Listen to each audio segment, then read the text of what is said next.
Ja, trenutno imam razstavo v Art Kitu v Mariboru, kjer se predstavljam z razstavo z naslovom Istočasno. Istočasno je naslov zato, ker na razstavi predstavljam drobne inserte družinskega življenja in življenja posameznice, posameznika, detajle, ki so ponavadi očem nevidni.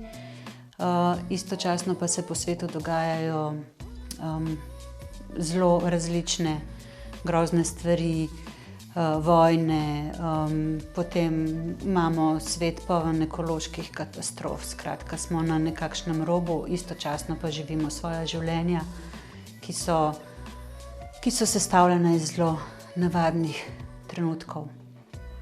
To predstavljam na razstavi. Moje slike oziroma stenski objekti so kipci postavljeni v okvirčke, ki prikazujejo figure, človeške figure v različnih situacijah, predvsem običajnih situacijah, ko se človek zbudi, ko spi, ko se igra z družinskim članom, ko telovadi. Take situacije oziroma v svoje slike oziroma kipce oziroma objekte ves čas želim dodati nekaj humorja, nekaj smešnih situacij, ko se nam dogajajo, oziroma smešnih, ki bi jih nekdo drug lahko na ta način videl. Nekdo, ki se ga ne tiče, recimo, naprimer, zjutraj, ko vstaneš, ko ženska vstane in ima madež od menstrualne krvi na hlačkah, recimo.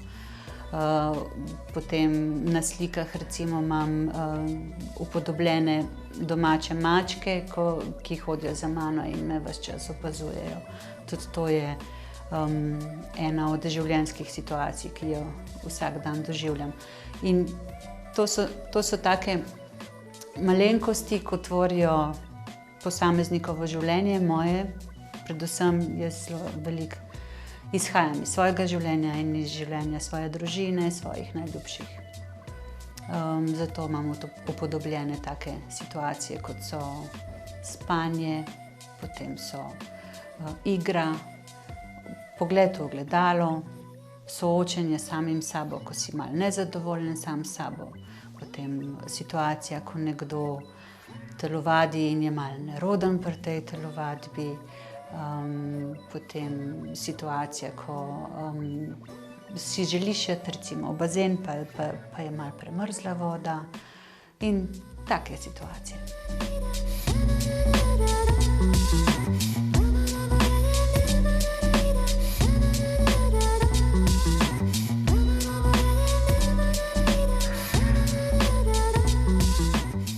Figurice, ki jih izdelujem, so približno 10 cm velike. Izdelujem jih iz celulozne mase in izrezljam kot iz lesene deščice.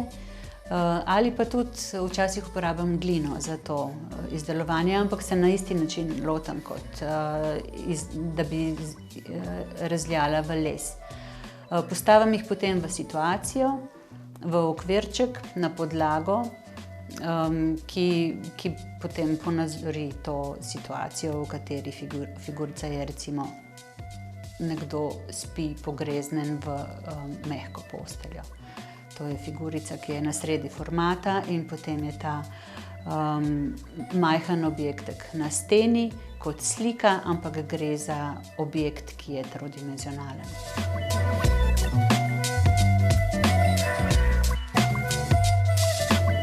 Po izobrazbi sem akademska slikarka, torej naj bi bila moja primarna izrazna sredstva slikanje, ampak slike uporabljam občasno.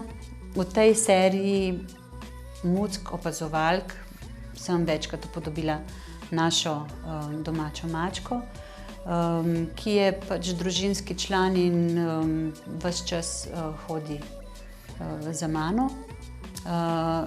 Nekaj teh situacij sem naslikala in sicer na različnih podlagah. Mačka na različnih podlagah. Vedno gre za muco Relo. ki je opazovalka in ves čas prisotna.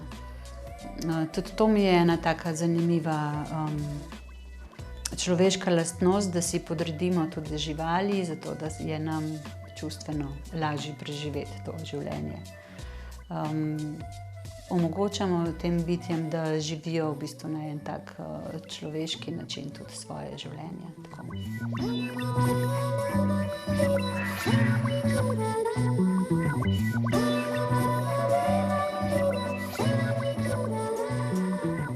Artkit je specifična galerija, zelo lepa sama po sebi, tudi če je prazna, je zanimiv prostor. Ima karierast pod, tako da črno-bele kocke so čez celo galerijo in to je v bistvu zelo močen likovni element. Tudi stropovi so poslikani, tako da ko prideš noter, v bistvu se skoraj ne potrebuje več nobenih dodatnih dekoracij, slik ali nečesa. Ampak ker je pač to razstavni prostor, sem poskušala nekako enakovredno narediti tudi to mojo postavitev znotraj galerije, na ta način, da sem potegnila iz tal ploščice tudi malo v steno in da sem prilagodila slike formatov, ki so bile narejene, potem ko sem bila že povabljena v galerijo, na format velikosti črne kocke. Tako da se je potem to malo povezalo in da se je malo razbila da se je ta močen element tal razbil v sami postavitvi. Moje slikce oziroma stenski objekti so majhnega formata, zato sem jih mogla spraviti v eno večjo celoto oziroma nekaj na eno podlago, da se ne bi izgubili v tej galeriji, čeprav je majhna galerija. In tudi zato sem na steno naredila barvno podlago, ki se pa nanaša barvno na stropno poslikavo v tej galeriji. S tem sem nekako povezala prvi prostor, da so s slikami. V drugem prostoru pa imam postavljen kotiček za umiritev, kjer sta postavljena 2 stola, tepih, lončnica in slike pokrajine. Človek se tam lahko malo spočije. Človek se lahko zazre potem v horizont. Na 2 slikah je morski horizont, naslov obeh slik je eno morje, ki povezuje ta svet. Na drugi sliki pa je pogled iz terase, kjer živim, Rožna dolina, samo da hiše, ki jih iz tam vidim, so zamenjane z morsko pokrajino, tako da gre malo za eno tako željo po tem, kakšen naj bi bil pogled iz moje terase.